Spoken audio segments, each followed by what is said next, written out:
Mana ikinchi uslatildi.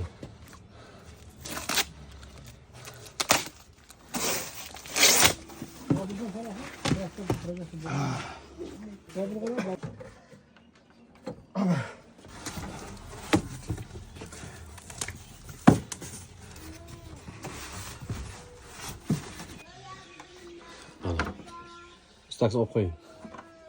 Mana bu equalizer.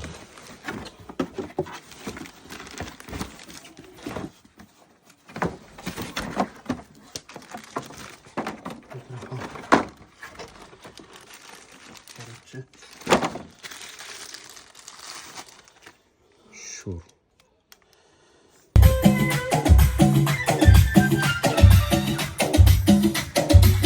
Xayrli kech, Sarva Ulug'bek, siz Ulug'bek Aliyov kanaliga kuzatyapsiz do'stlar.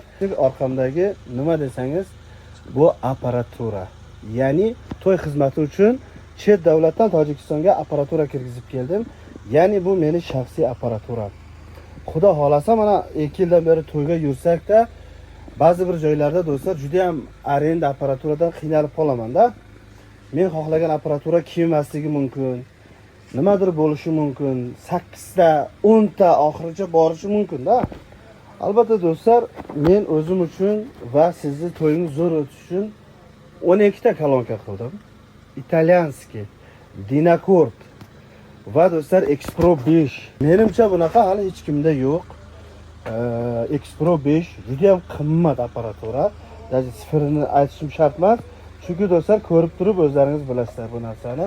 Xudo xolasa bu yil sizlarning xizmatlaringizda albatta mana shu apparatura bilan to'yga chiqmoqchiman. Men ko'p safarda bo'lganim sababli vatandoshlarimiz men haqimda ma'lumotga ega emas, sababi to'yga chiqadimi, chiqmaydimi deydi. Do'stlar, bu yil sezonda men Tojikistondaman. Qaysi davlatga bormang, lekin zakazga to'yga yetib kelamiz va o'zim xohlaganday sizni to'yingiz zo'r o'tishi uchun mana shuncha do'stlar apparaturani hozirgina ko'rikdan o'tkazib, yangi pachka korobkadan chiqarib do'stlar, albatta sizlar uchun mana shu narsani sabzavot qildim. Ya'ni bu menimcha birinchisi bo'ladi Tojikistonda. Albatta yaxshi xizmat uchun, sizlarning to'ylaringiz, sizlarning xizmatlaringiz uchun xursand qilish uchun albatta bu narsani sotib olishga qaror qildim va sotib olib kelib bugun Dushanbedan Yovonga kelib o'rnatib ko'rdik. Rahmat, sizlar ko'rib turganimdan xursandman. Mana shu narsalarga yetkazib qo'ymoqchiman.